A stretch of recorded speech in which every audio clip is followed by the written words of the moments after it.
இந்த நாளில் உங்கள் அனைவருக்கும் இயேசு கிறிஸ்துவின் நாமத்தினால் அன்பின் வாழ்த்துக்களை தெரிவித்துக் கொள்கிறேன். நாம் இப்பொழுது தெய்வ வார்த்தை கேட்டு மகிழ்வோமா? கிறிஸ்துவுக்குள் மிகவும் பிரியமானவர்களே, இயேசு கிறிஸ்துவின் நாமத்தினாலே உங்கள் அனைவருக்கும் என் அன்பின் வாழ்த்துக்களை நான் தெரிவித்துக் கொள்கிறேன். இந்த நாளிலையும் கூட பல செய்திகளை கேட்டு கிறிஸ்துவுக்குள்ள மிக மகிழ்ச்சியா இருப்பீங்க நான் விசுவாசிக்கிறேன். ஆமா, இந்த மாசத்துலையும் கூட இந்த நாட்கள்ல இனி எல்லாரும் ஆசீர்வாத வார்த்தைகளை சொல்லுவாங்க. ஆசீர்வாத வார்த்தைகளை தான் நீங்களே எல்லாரும் எதிர்பார்ப்பீங்க. ஆனா இனி உள்ள நாட்கள்ல நம்ம ஆசீர்வாதத்தை குறித்து பார்க்கிறதை விட ஆண்டவருடைய இருதயத்துல இந்த நாட்கள் எப்படி இருக்கும், தேவனுடைய சித்தம் இந்த நாட்கள் எப்படி இருக்கும், தேவன் எப்படி இந்த நாட்களை நடத்த போகிறார் என்று சொல்லிதான் நம்ம இந்த நாள்ல பார்க்க போகிறோம். ஏன்னா நம்ம இதுவரைக்கும் ஆசீர்வாத செய்திகளை கேட்டு நம்ம பழகியிருப்போம். ஆனா நம்ம வாழக்கூடிய காலம் எப்படிப்பட்ட காலம், அதுல நம்ம எப்படி வாழணும், அது நிமித்தமா என்ன நடக்க போகுது என்று சொல்லிதான் நம்ம வேதத்துல இருந்து சில காரியத்தை பார்த்து நம்ம செபிக்கலாமா? சரி, வேதத்தை திருப்பிக் கொள்ளும் பொழுது மார்க் எழுதின சுவிசேஷம் 13வது அதிகாரம் 19வது வசனம், வேத வசனம் இவ்வாறாக சொல்லப்படுகிறது. ஏனெனில் தேவன் உலகத்தை சிருஷ்டித்தது முதல் இதுவரைக்கும் சம்பவித்து இராததும் இனிமேலும்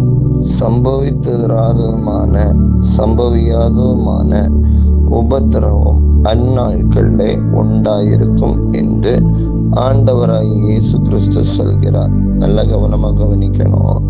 ஆமா, இந்த உலகத்தை சிருஷ்டித்த நாள் முதல், உலகம் உருவாகி கிட்டத்தட்ட 6000 வருஷத்துக்கு மேல ஆயிடுச்சுன்னு சொல்லிட்டு விஞ்ஞானிகள் சொல்றாங்க, வேத வல்லுநர்களும் சொல்லுகிறாங்க. சரியா?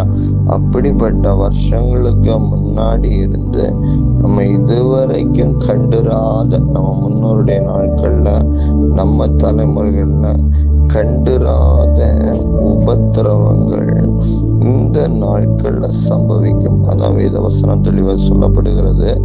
இதுவரைக்கும் சம்பவியாதது இருந்தும் இனிமேல் சம்பவியாததுமான உபத்திரவம் அந்நாட்களிலே உண்டாயிருக்கும். அப்ப இனி உள்ள நாட்கள் எப்படிப்பட்ட ஒரு நாட்கள்னா, உபத்திரம் உள்ள நாட்கள், பாடுகள் நிறைந்த ஒரு காலம், வேதனை நிறைந்த ஒரு காலம். இன்னைக்கு பாருங்க, ஈரான், அமெரிக்கா, இஸ்ரேல் எல்லாம் குண்டுகள்னால பல இடங்கள்ல தாக்கப்படுது. பல செலவு பண்ணி கட்டடங்களை கட்டி, பல இடத்துல ஹார்பரை கட்டி, பல இடத்துல இராணுவ தளங்கள் எல்லாம் கட்டினாங்க.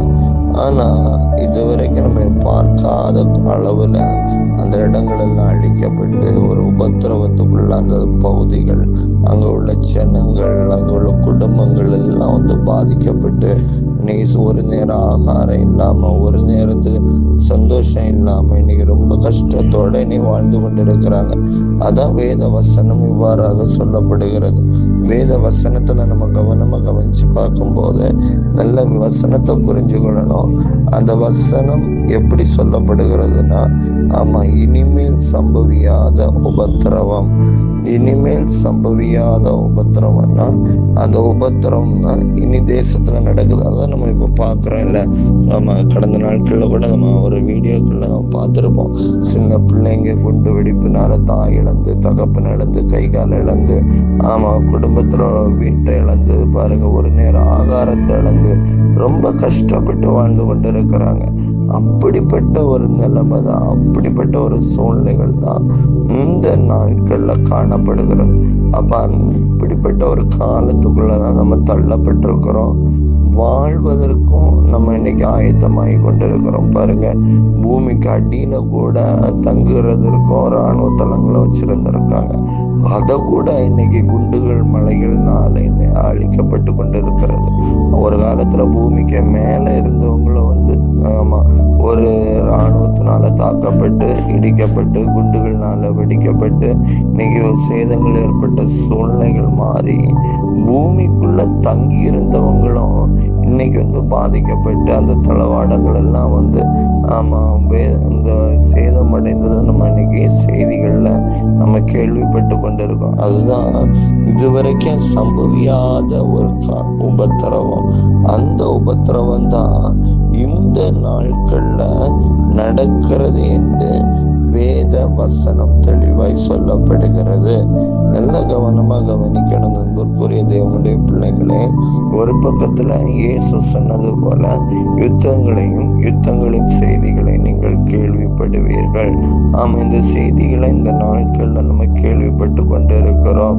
அந்த செய்திகள் மாத்திரமல்ல, கொள்ளை நோய்கள் போன்ற செய்திகள். ஒரு காலத்துல கொஞ்ச வருஷங்களுக்கு முன்னால கொள்ளை நோய் வந்துச்சு.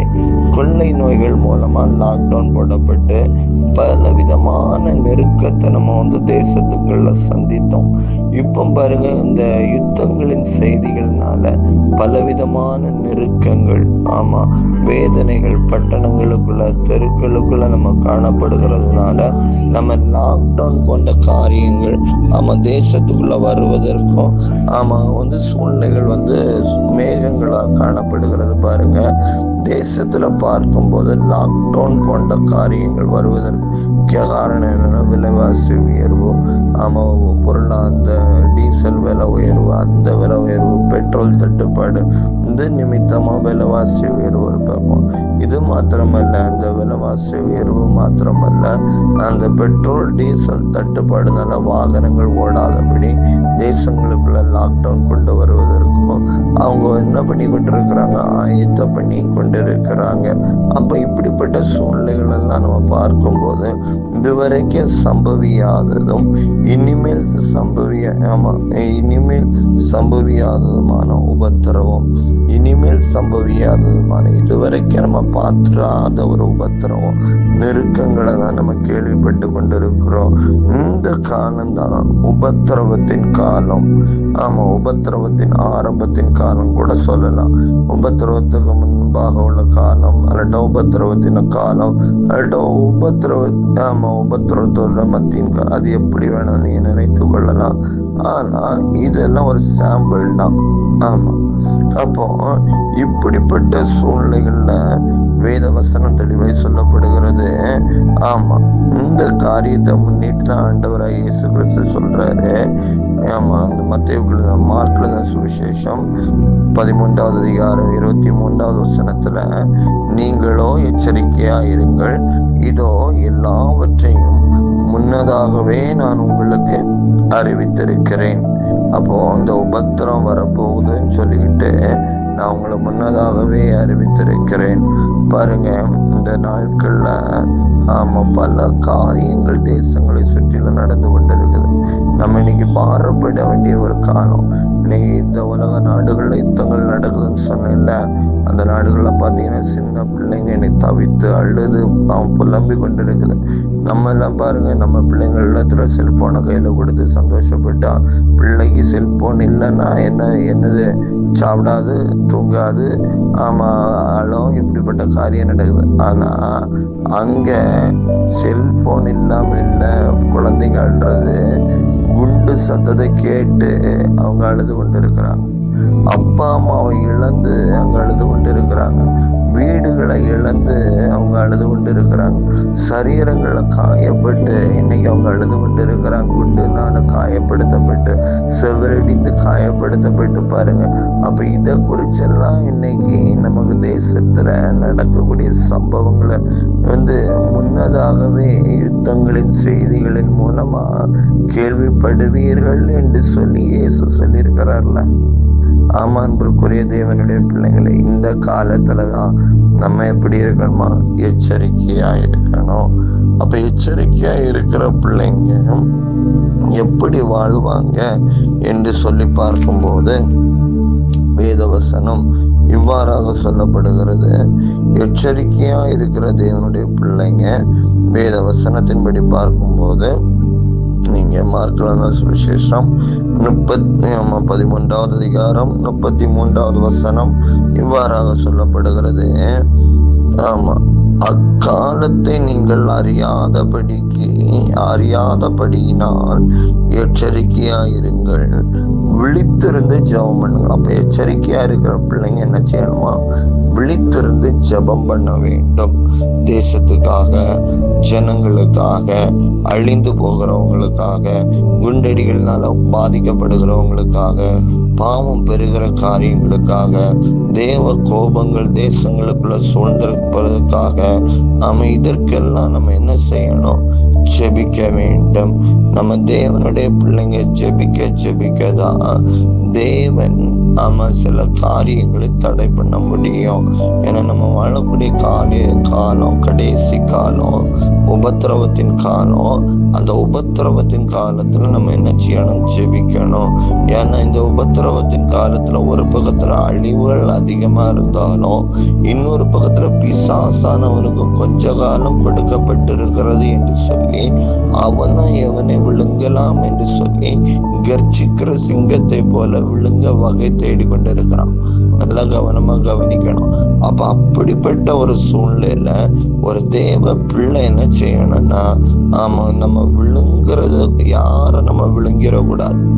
குடும்பம் நம்மளை விழுங்க கூடாது, சொந்த பந்தங்கள் நம்மளை விழுங்க கூடாது, பாவத்தின் மூலமா நம்ம விழுங்கப்படக்கூடாது, சர்ப்பத்தின் மூலமா நம்ம விழுங்கப்படக்கூடாது, வஞ்சிக்கிற வல்லமைகள்னால விழுங்கப்படக்கூடாது, பிசாசு முகமுகமா நம்மளை விழுங்காதபடி நம்ம அதுல இருந்தெல்லாம் தப்பிச்சு கொள்ளணும். அந்த உபத்திரவத்துல, நெருக்கத்துல, பாடுகள்ல, அவமானங்கள்ல, இடுக்கண்கள்ல, வரக்கூடிய அழிவுகள்ல நீங்களும் நானும் தப்பிச்சு கொள்ளணும்னா நம்ம இந்த நாட்கள்ல என்ன செய்யணும்னா ஜெபிக்கணும். தேசத்துக்காக ஜெபிக்கணும், பட்டணத்துக்காக ஜெபிக்கணும், கிராமங்களுக்காக ஜெபிக்கணும், ஊழியர்களுக்காக ஜெபிக்கணும், அதிகாரிகளுக்காக ஜெபிக்கணும், வேலை செய்கிறவங்களுக்காக ஜெபிக்கணும், தொழில் செய்கிறவங்களுக்காக ஜெபிக்கணும், விசுவாசிகளுக்காக ஜெபிக்கணும், நம்ம குடும்பத்துல இருக்கிற நம்ம வாலிபர்கள், பெண்கள், ஆண்கள், தேசத்துல உள்ள எல்லா ஜனங்கள், அடுத்த தலைமுறை உள்ளவங்க எல்லாத்துக்காக நம்ம என்ன செய்யணும்னா ஜெபிக்கணும். நம்ம ஜெபிக்க தேவன் ஒரு தேசத்துல ஒரு மாற்றத்தை கொடுப்பார். அது மாத்திரமல்ல, இன்னொரு வசனத்தை கூட நம்ம வேதத்துல சொல்லப்படுகிறது பாருங்களா. லூக்காவின் புஸ்தகம் 21வது அதிகாரத்துல 36வது வசனம் சொல்லப்படுகிறது. ஆகையால் இனி சம்பவிக்க போகிற இவைகளுக்கெல்லாம் தப்பி நம்ம மனுஷகுமாரனுக்கு முன்பாக நிற்க பாத்திரவான்களாக எண்ணப்படுவதற்கு எப்பொழுதும் விழித்திருந்து ஜெபம் பண்ணுங்கள். எதுக்காக நம்ம ஜெபம் பண்ணணும்? இந்த உபத்திரவத்துல எதுக்காக ஜெபம் பண்ணணும்? உபத்திரவம் இருக்குது, அழிவு இருக்குது, இந்த நேரத்துல ஜெபம் பண்ண முடியுமா? இந்த நேரத்துல உபத்திரவத்தை பார்க்கறதுக்காக நம்ம ஜெபம் பண்றதுக்காக எதுக்கு நான் ஜெபம் பண்ணணும்? உபத்திரம் வந்துடுச்சு, நான் ஜெபிச்சேன், ஆனா உபத்திரவத்தை தானே பாக்குறேன். ஜெபம் பண்றேன், வேதனையை தானே பாக்குறேன். ஜெபம் பண்றேன், கடனுக்கு மேல கடன். நாம ஜெபம் பண்றேன், மன அழுத்தத்துக்கு மேல மன அழுத்தம். ஜெபம் பண்றேன், பிரச்சனைக்கு மேல பிரச்சனை. இதுதான் நம்ம பாக்குறோம். ஆனா அற்புதம் இல்லையே. ஆனா எதுக்காக ஜெபிக்கணும்னா வேதம் தெளிவாய் சொல்லப்படுகிறது. நீங்கள் தப்பி மனுஷகுமாரனுக்கு முன்பாக நிற்க பாத்திரவான்களாக எண்ணப்படுவதற்கு. அப்ப யாருக்கு முன்னால நிக்கணும்னா ஆண்டவராய் இயேசு கிறிஸ்துவுக்கு முன்பாக நிற்க தகுதி உள்ள பாத்திரவான்களாக காணப்படுவதற்காக தான் நம்ம என்ன செய்யணும்னா ஜெபிக்க வேண்டும். சும்மா ஒரு சாதாரண ஒரு காரியத்துக்காக நம்ம ஜெபித்துட்டு போறதற்கல்ல. ஆண்டவராய் இயேசு கிறிஸ்து அவன் வருவேன் என்று சொன்னவன் அது சீக்கிரமா வரப்போகிறான். அப்ப அவருடைய வருகையில நம்ம காணப்படுவதற்காக தான் நம்ம என்ன செய்யணும்? ஜெபிக்க வேண்டும். அதுதான் அப்போஸ்தலராகிய பவுல் கொரிந்தி சபைக்கு அவர் சொல்லக்கூடிய ஒரு காரியம் என்னன்னா, கொரிந்தி சபையில ஜெபம் பண்ணுங்க, பாவத்துல இருந்து வெளியே வாங்க, விழித்திருங்க, சண்டை போடாதீங்க, கோவப்படாதீங்க, பிரச்சனை பண்ணாதீங்க, குற்றம் கண்டுபிடிக்காதீங்க. இதெல்லாம் அந்த சபையில சொல்லிக்கொண்டு கடைசியாக அந்த அதிகாரங்கள் நிருபங்கள்ல எழுதி முடிக்கும் போது அவர் சொல்லக்கூடிய ஒரு காரியம் என்னன்னா, 1 கொரிந்தியரின் புஸ்தகம் 15வது அதிகாரம் 51வது வசனத்துல அவர் சொல்லுவார் பாருங்க. இதோ ஒரு ரகசியத்தை உங்களுக்கு அறிவிக்கிறேன், நாம் எல்லாரும் நித்திரை அடைவதும் இல்லை, ஆகிலும் கடைசி காலம் துணிக்கும் பொழுது ஒரு நிமிஷத்திலே ஒரு இமைப்பொழுதிலே நாம் எல்லோரும் மறுரூபமாக்கப்படுவோம். நல்ல கவனம். ஒரு நிமிஷத்திலே, ஒரு நொடி இமைப்பொழுதிலே நாம் எல்லோரும் மறுரூபமாக்கப்படுவோம். எக்காலம் துணிக்கும் பொழுது அப்பொழுது மரித்தோர் அளவில்லாதமாய் எழுந்திருப்பார்கள், நாமும் மறுரூபமாக்கப்படுவோம். அப்போ ஆண்டவருடைய வருகை சீக்கிரம் வரப்போகுது. ஆண்டவராய் இயேசு கிறிஸ்துடைய வருகை அதி சீக்கிரமா வரப்போகுது. அந்த வருகையில போகணும்னா ஜெபிக்கிறவங்க தான் போக முடியும். அந்த ஜெபிக்கிறவங்க எப்படி போவாங்கன்னா மறுரூபமாக்கப்பட்டவர்களாய் கடந்து போவாங்க. எப்படி கடந்து போவாங்க? மறுரூபமாக்கப்பட்டவர்களாக அந்த பூமியில இருந்து மறுரூபமாக்கப்பட்டவங்க. ஆமா, உலகத்துக்கு ஜெபிச்சு, எழுப்புதலுக்காக ஜெபித்து, பட்டணங்களுக்காக ஜெபித்து கதறுகிறவங்க, கெஞ்சுகிறவங்க, தேவ சமூகத்துல இரவும் பகலும், பகல் நேரம், அதிகாலை நேரம், இருட்டு நேரம் எழுந்து ஜெபிக்கிறவங்க. இப்படி ஜெபிக்கிறவங்களை ஆண்டவர் என்ன செய்வாரா? ஒரு இமைப்பொழுதுலே. அப்போ ஒரு இமைப்பொழுதுனா என்னது? ரகசியம். அதுதான் அந்த ரகசிய வருகை. அந்த ஒரு நிமிஷத்துல நம்ம எல்லாரும் என்ன செய்யப்படுவோம்? மறுரூபமாக்கப்படுவோம் சொல்லிட்டு அவர் இன்னும் கொஞ்சம் ஆழமா இந்த தெசலோனிக்கேயர் என்கிற ஒரு பட்டணத்துல கூட ஒரு ஊழியத்துக்கு கடந்து போகும்போது அவர் இன்னும் கொஞ்சம் ஆழமா அவர் சொல்லியிருப்பார் பாருங்க. அந்த பட்டணத்துல உள்ள சபைக்கு சொல்லக்கூடிய ஒரு காரியம் என்னன்னா, அந்த மறுரூபமாகக்கூடிய நேரத்துல முதலாவது மரிச்சவங்க உயிரோட எழும்புவாங்க, இரண்டாவது உயிரோட இருக்கிற நாமும் எழும்புவோம் சொல்லிட்டு இங்க சொல்றாருல. அதே போலதான் இன்னொரு வார்த்தையும் கூட சொல்றா பாருங்க. தெசலோனிக்கேயர் 1 தெசலோனிக்கேயர் 4வது அதிகாரம் 15வது வசனம் சொல்லப்படுகிறது. கர்த்தருடைய வார்த்தையை முன்னிட்டு நான் உங்களுக்கு சொல்கிறது என்னதாவது கர்த்தருடைய வருகை மட்டும் உயிரோடு இருக்கும் நாம் நித்திரை அடைவர்களுக்கு முந்திக் கொள்வதில்லை. அப்போ ஆண்டோடைய ரகசிய வருகை வரும் பொழுது உயிரோடு இருக்கிற நம்ம இந்த காலத்துல வாழ்ந்து கொண்டு இருக்கிறோம்ல, இந்த நாட்கள்ல சில காரியங்களை பார்த்து நம்ம உலகத்துல சகித்து போராட்டத்தை மேற்கொண்டு நம்ம ஜெயித்து நம்ம வாழ்ந்து கொண்டு இருக்கிறோம்ல, இப்படிப்பட்ட நம்ம என்ன செய்யப்படுவதில்லையா? முந்திக் கொள்வதில்லை. அதான் வசனம் சொல்லப்படுகிறது. நாம் நித்திரை அடைவதற்கு முந்திக் கொள்வதில்லை. ஏனெனில் கர்த்தர் தாமே ஆரவாரத்தோடும் பிரதான தூதரோடும் தேவ எக்காலத்தோடும் வானத்திலிருந்து இறங்கி வருவார். பாருங்க, அவர் ரகசிய வருகையில தூதர்களோட இறங்கி வர்றாரு. அந்த நேரத்துல எக்கால சத்தம் வானத்துல துணிக்கும். அந்த நேரத்துல அவர் என்ன செய்வாராம்? வானத்துல இருந்து அவர் இறங்கி வருவார். முதலாவது எக்கால சத்தம் துணிக்கும், 2வது தூதர்கள் இறங்கி வருவாரு. தூதர்களோட ஆண்டவராக இயேசு கிறிஸ்துவும் எப்படி பரமேறி போனாரோ அதே போல என்ன செய்வாரா? வானத்திலிருந்து இறங்கி வருவார். அப்பொழுது கிறிஸ்துவுக்குள் மரித்தவர்கள் முதலாவது எழுந்திருப்பார்கள். அப்போ மத்திய ஆகாயத்துல வானத்துல இருந்து இறங்கி வந்து நிற்கும் போது, மத்திய ஆகாயத்துல நிற்கும் போது அப்ப கிறிஸ்துவுக்குள் மரித்து போன பரிசுத்தவான்கள், பழைய ஏற்பாட்டு பரிசுத்தவான்கள், இந்த நாட்கள்ல மரித்து போய் கர்த்தருக்காக வல்லமையாய் நின்று ஜெபித்து ஊழியம் செய்த பரிசுத்தவான்கள், இவங்க எல்லாரும் என்ன செய்வாங்கன்னா முதலாவது எழுந்திருப்பார்கள். 2வது பின்பு 17வது வசனம் சொல்லப்படுகிறது. பின்பு உயிரோடு இருக்கும் நாமும் கர்த்தருக்கு எதிர்கொண்டு போவோமாக, நம்ம மேகங்களின் மேல் அவரோடு கூட ஆகாயத்தில் எடுத்துக்கொள்ளப்பட்டு இவ்விதமாய் எப்பொழுதும் கர்த்தரோட கூட நம்ம இருப்போம். நல்ல கவனமா கவனிச்சு கொள்ளுங்க. எப்பொழுதும் அவரோட கூட இருப்போம். அப்போ அதுக்கு பிறகு ஒரு புது உலகம், புது வாழ்க்கை, புது ராஜ்யம், புதிய நபர்களுடைய சந்திப்பு. அந்த நாட்கள் எவ்வளவு சந்தோஷமா இருக்கும் பாருங்க, எவ்வளவு மகிழ்ச்சியா இருக்கும் பாருங்க. இந்த ரகசிய வருகை உயிர்த்தெழுதல பங்கு கொள்ளுகிறவங்க அவரோட கூட இருப்பாங்க. அவரோடு கூட இருந்து நம்ம என்ன செய்வோம்? ஆளுகை செய்வோம். அதான் வேதவசனம் சொல்லப்படுகிறது பாருங்க. பின்பு உயிரோடு இருக்கிற நாமும் கர்த்தருக்கு எதிர்கொண்டு போக மேகங்களின் மேல் அவரோடு கூட ஆகாய மண்டலங்களில் எடுத்துக்கொள்ளப்பட்டு எந்த இடத்துல நம்ம எடுத்துக்கொள்ளப்படுறோம்னா பூமியில இருந்து ஆகாய மண்டலத்துக்கு நம்ம எடுத்துக்கொள்ளப்படுறோம்.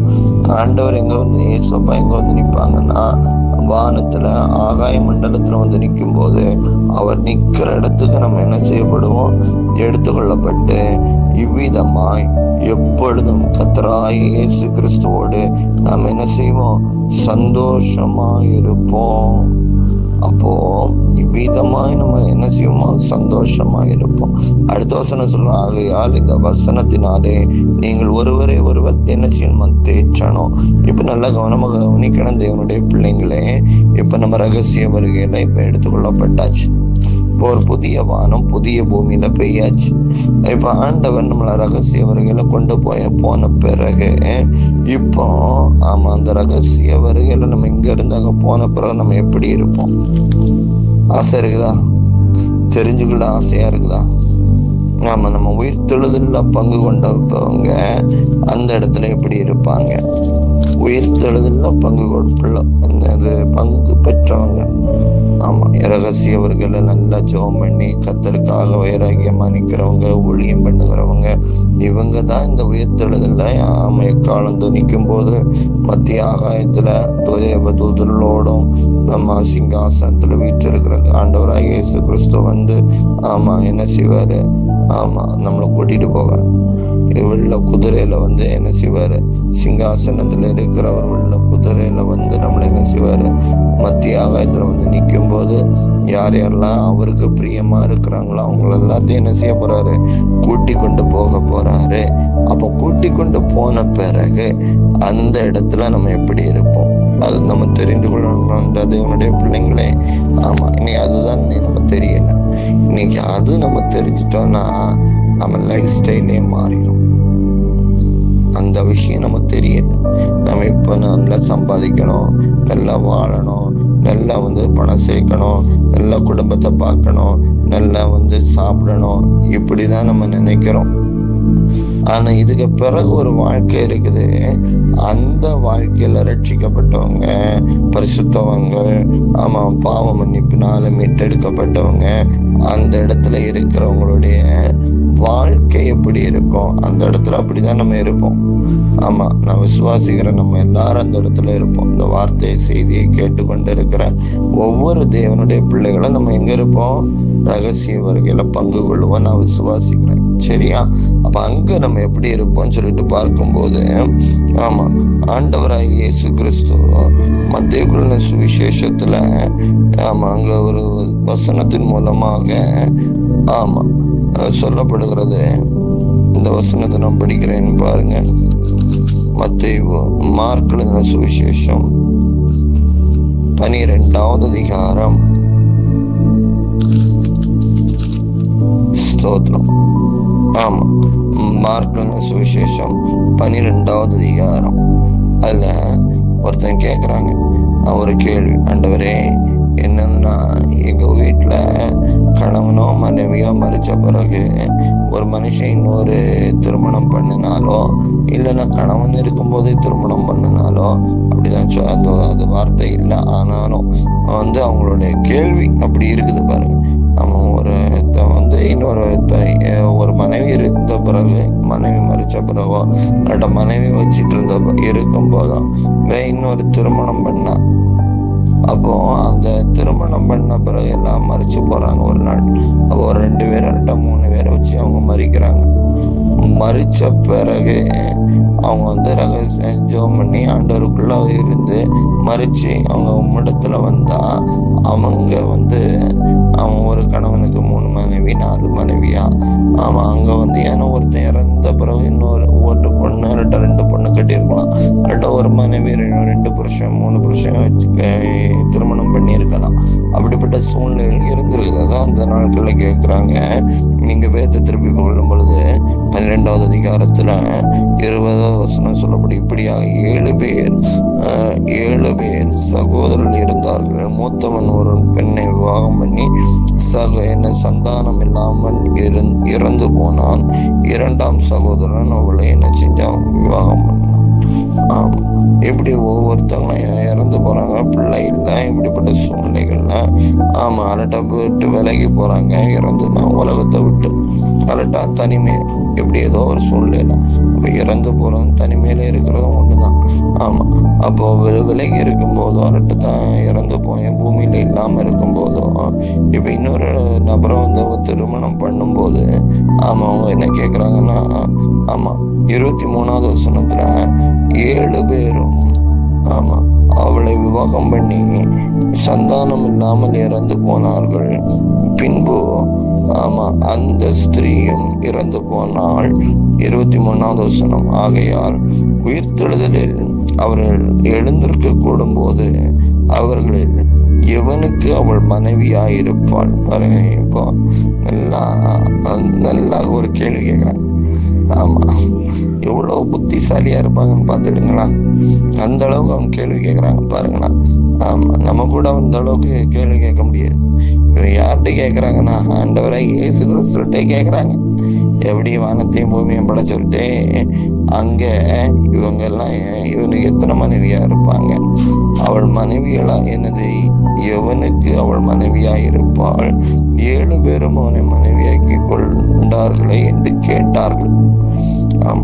அதற்கு இயேசு கிறிஸ்து என்ன சொல்றான் பாப்பா, 25வது வசனத்தை நல்லா கவனமா கவனிங்க.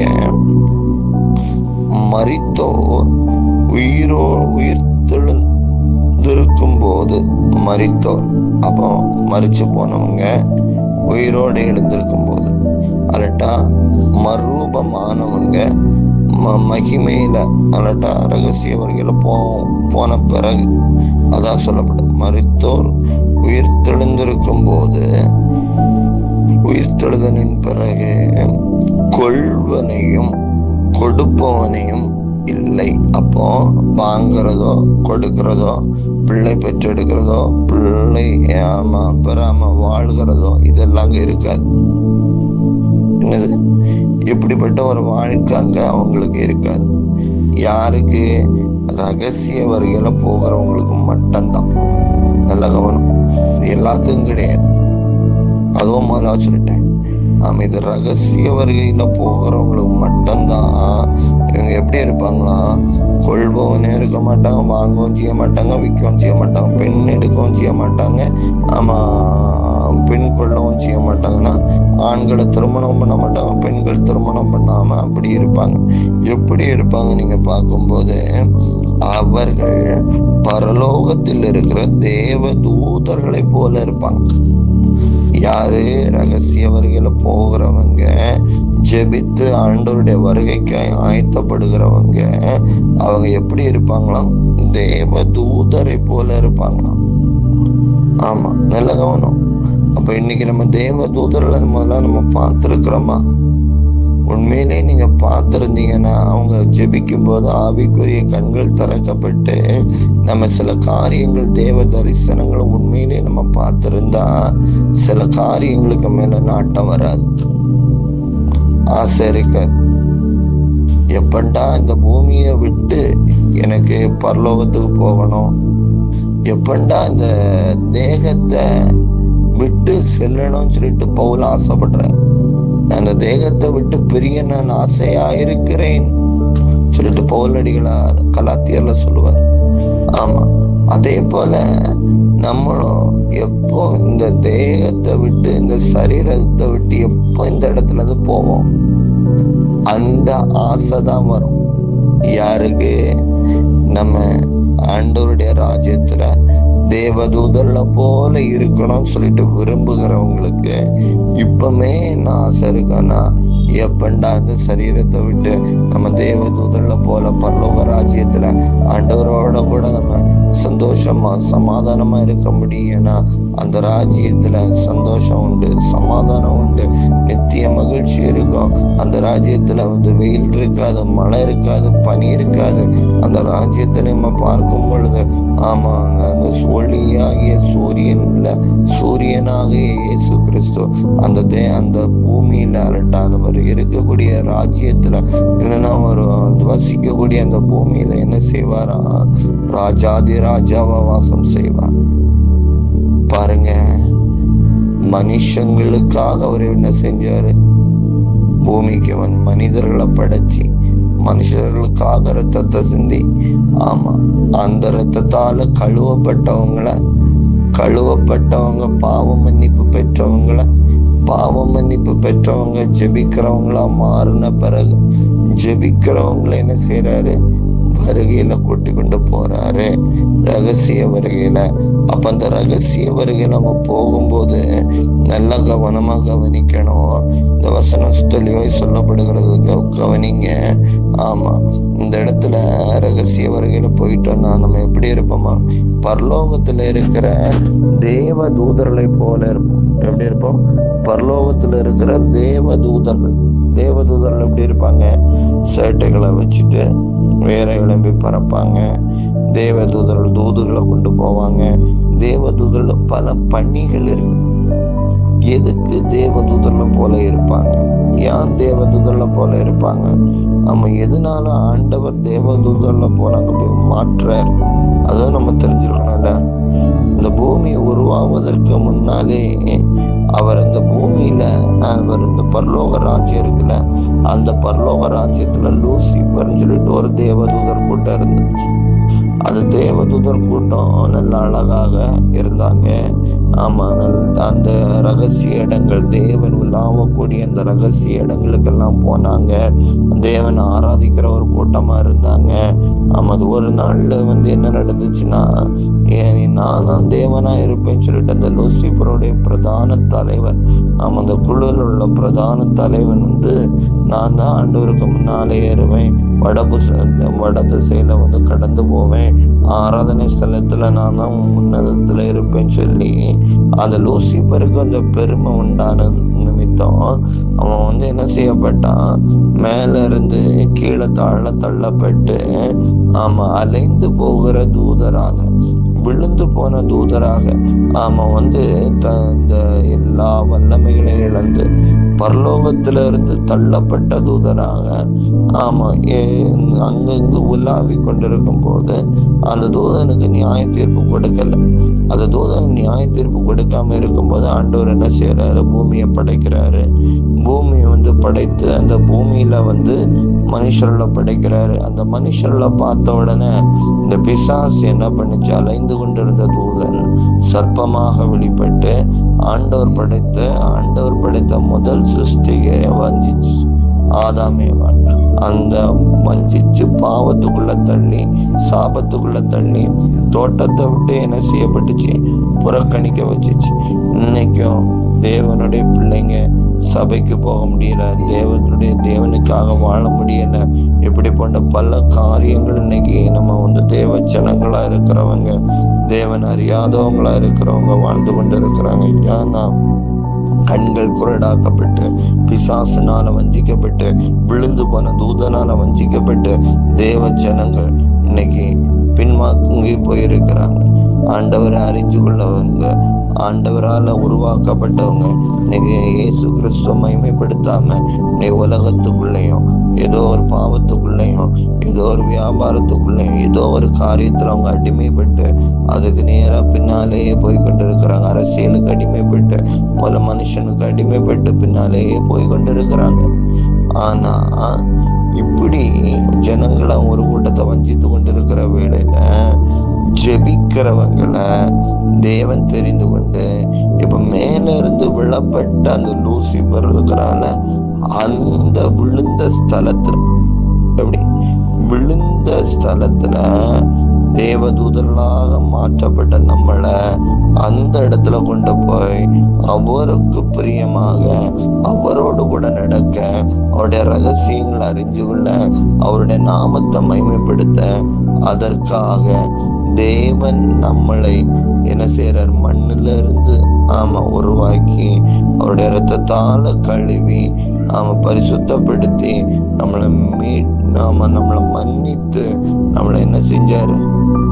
செபிக்க வச்சு அவரு தாமே அந்த ரகசிய வருகையில நம்மளை கூட்டி சேர்க்க போறார். எதுக்குன்னு தெரிஞ்சுக்கிட்டீங்களா?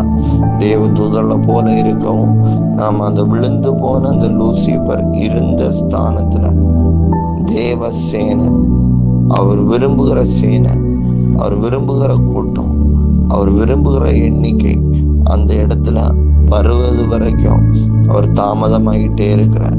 அதான் வருவேன்னு சொன்னவர் வராதபடி தாமதமா இருக்கக்கூடிய காரணம் என்னன்னா, அவர் விரும்புகிற எண்ணிக்கை அந்த இடத்துல இருக்கணும். அதான் இப்போ தேவனுடைய விருப்பம்.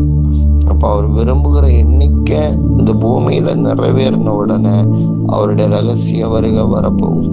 அப்ப அவர் விரும்புகிற எண்ணிக்கை நிறைவேறணும்னா பூமியில ஒரு எழுப்புதல் உண்டாகணும், ஜெபிக்கிற ஜனங்கள் எழும்பணும், ரட்சிப்பின் சுவிசேஷம் உண்டாகணும், சுவிசேஷம் அறிவிக்கிற ஜனங்கள் புறப்பட்டு போய் ஜனங்களுக்கு அறிவிக்கணும்.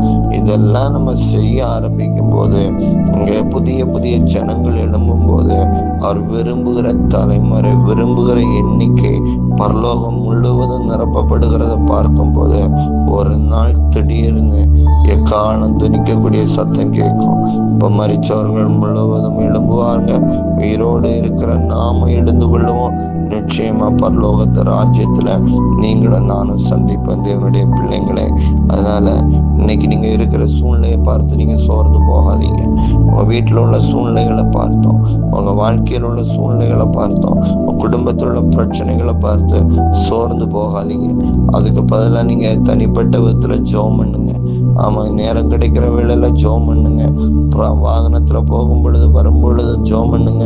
வேலை செய்யற இடங்கள்ல ஜெபம் பண்ணுங்க. எப்பொழுதும் இருதயத்துல ஸ்தோத்திரம் பண்ணி கொண்டிருங்க. கர்த்தரை மகிமைப்படுத்தி பாடி துதித்து வசனத்தை தியானம் பண்ணி அப்படிப்பட்ட தேவ பிள்ளைகளா வாழ ஆரம்பிக்கும் போது நிச்சயமா அவருடைய கால சத்தம் நம்ம காதுகள்ல கேட்கப்படும். அவருடைய வருகையில நம்ம காணப்படுவோம். அவரோடு கூட நம்ம ஆளுகையும் செய்வோம். ஆமா, அதனால அந்த நாட்கள்ல நம்ம வந்து எவ்வளவு சந்தோஷமா இருப்போம் தெரியுமா? ஆண்டவர் நமக்கு முதலாவது போன உடனே நமக்கு அதிகாரத்தை கொடுத்து, கிரீடங்களை கொடுத்து, நமக்குன்னு அவரோட கூட இருக்கும்படியாக சிங்காசனத்துல உட்கார வச்சு ஒரு விருந்து ஆயத்தம் பண்ணி, அதுக்கு பிறகு அந்த இடத்துல அவர் கூட்டி கொண்டு போகும் பொழுது, இதெல்லாம் நடக்கும்போது எவ்வளவு சந்தோஷம் அவர் படுவார்.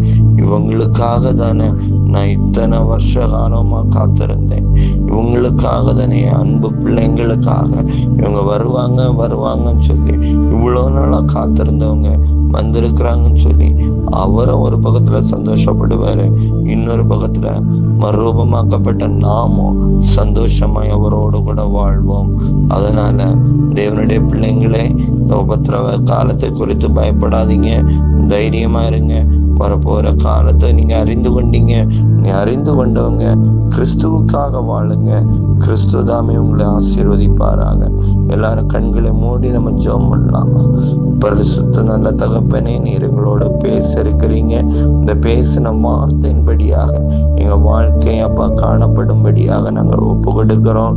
அப்ப வரக்கூடிய பிரச்சனைகளுக்கும், வரக்கூடிய அழிவுகளுக்கும், வரக்கூடிய சூழ்நிலைகளுக்கும், வரக்கூடிய அதிகாரங்களுக்கும் நாங்கள் வஞ்சிக்கப்பட்டு போகாதபடி நாங்கள் எச்சரிக்கையா இருந்து ஒவ்வொரு நாளும் நாங்கள் ஜெபிக்கிற பிள்ளைகளா எங்களை மாற்றி எங்களை ஆசீர்வதிக்கும்படியா நாங்கள் ஜெபிக்கிறோம். தகப்பனே இயேசுவே, நீர் எங்களை ஆசீர்வதிச்சால் வழியா அப்பா இந்த பூமியில நாங்க வாழ முடியாது ராஜா. நீங்க ஆசீர்வதிச்சாதான் நாங்க வாழுவோம். நீங்க ஆசீர்வதிச்சாதான் அப்பா இந்த உலகத்துல இருக்கும் பொழுது அப்பா எங்களால நல்லா ஜெபிக்க முடியும். குடும்ப சமாதானமா இருக்கும். வீட்டுக்குள்ள உள்ள பிரச்சனைகள் மாறும். அப்பா அந்த பிசாசுடைய கிரியைகள் வந்து எங்களை மேற்கொள்ளாதபடி ஜெபிக்கிறவங்களாக முத்திரை போட்டு நீங்க அப்பா பரிசுத்த ஆவின் முத்திரையை அப்பா எங்கள் நெற்றிகள்ல போட்டு எங்களை நல்லா ஜெப ஆவினால் ஒவ்வொருவரையும் நிரப்புவீராக. இந்த கேட்கிற ஜனங்கள் ஒவ்வொருவரையும் ஜெப ஆவினால் நிரப்புவீராக. அவருடைய குடும்பங்கள் ஜெப ஆவினால் நிரப்பப்படட்டும். தகப்பனே, அவங்க வீட்டுல உள்ளவங்க, அவங்க தெருவில் உள்ளவங்க, அவங்க பட்டணத்துல இருக்கிறவங்க, எந்தெந்த தேசங்கள்ல இதை கேட்டு கொண்டு இருக்கிறாங்களோ ஒவ்வொருவரும் ஜெப ஆவினால் நீ நிரப்புவீராக. இயேசுவின் நாமத்தினாலே நீங்க அப்படி செய்ய போறதற்காக நாங்கள் நன்றி செலுத்துகிறோம்ப்பா. ஜெப ஆவினால் நிரப்பி எக்கால சத்தம் துணிக்கிற அப்ப வேளையில ஒவ்வொருவரையும் நீங்க ஆயத்தப்படுத்துங்க. ஒவ்வொருவரையும் நீங்க ஆயத்தப்படுத்துங்க. வாலிபர்களை ஆயத்தப்படுத்துங்க. சிறு பிள்ளைங்களை ஆயத்தப்படுத்துங்க. திருமணமான தம்பதியர்களை ஆயத்தப்படுத்துங்க. குடும்பங்களை ஆயத்தப்படுத்துங்க. வயதானவங்க அப்பா ஆயத்தப்படுத்துங்க. ஊழியக்காரங்களை ஆயத்தப்படுத்துங்க. விசுவாசிகளை ஆயத்தப்படுத்துங்க. ஜெபிக்கிறவங்கள வருகையில ஆயத்தப்படுத்துங்க. தகப்பனே, சுவிசேஷம் சொல்கிறவங்கள அவங்கள வருகைக்கு ஆயத்தப்படுத்துங்க அப்பா. ஒவ்வொரு ஜனங்களையும் அப்பா புறஜாதிகளை ரட்சிக்கப்பட்டு அப்பா மனம் திரும்பி அவங்களும் வருகைக்கு ஆயத்தப்படுத்தும்படியாக நாங்கள் ஜெபிக்கிறோம் தகப்பனே. நீர் எங்கள் ஜெபத்தை கேளுங்க, பதில் கொடுங்க. வரக்கூடிய நாட்கள் அற்புதங்கள் அடையாளங்கள் நம்முடைய வல்லமை வெளிப்படுத்துவீராக. உபத்திரவ காலத்துல ஒவ்வொருவரும் ஜெபத்துல உறுதியா இருக்க தேவன் ஒவ்வொருவருக்கும் கிருபை பாராட்டுவீராக. சமாதானம் சந்தோஷத்தினால் ஒவ்வொருவரையும் நிரப்புவீராக. ஆசீர்வதி. இயேசு கிறிஸ்து மூலம் ஜெபிக்கிறோம் ஜீவனுள்ள நல்ல பிதாவே, ஆமென். என் ஆத்துமாவே கர்த்தரை ஸ்தோத்திரி, என் முழுமே நாமத்தை ஸ்தோத்திரி. என் ஆத்துமாவே கர்த்தரை ஸ்தோத்திரி, கர்த்தர் செய்த சகல உபகாரங்களையும் மறவாதே. ஆமென். God bless you all friends.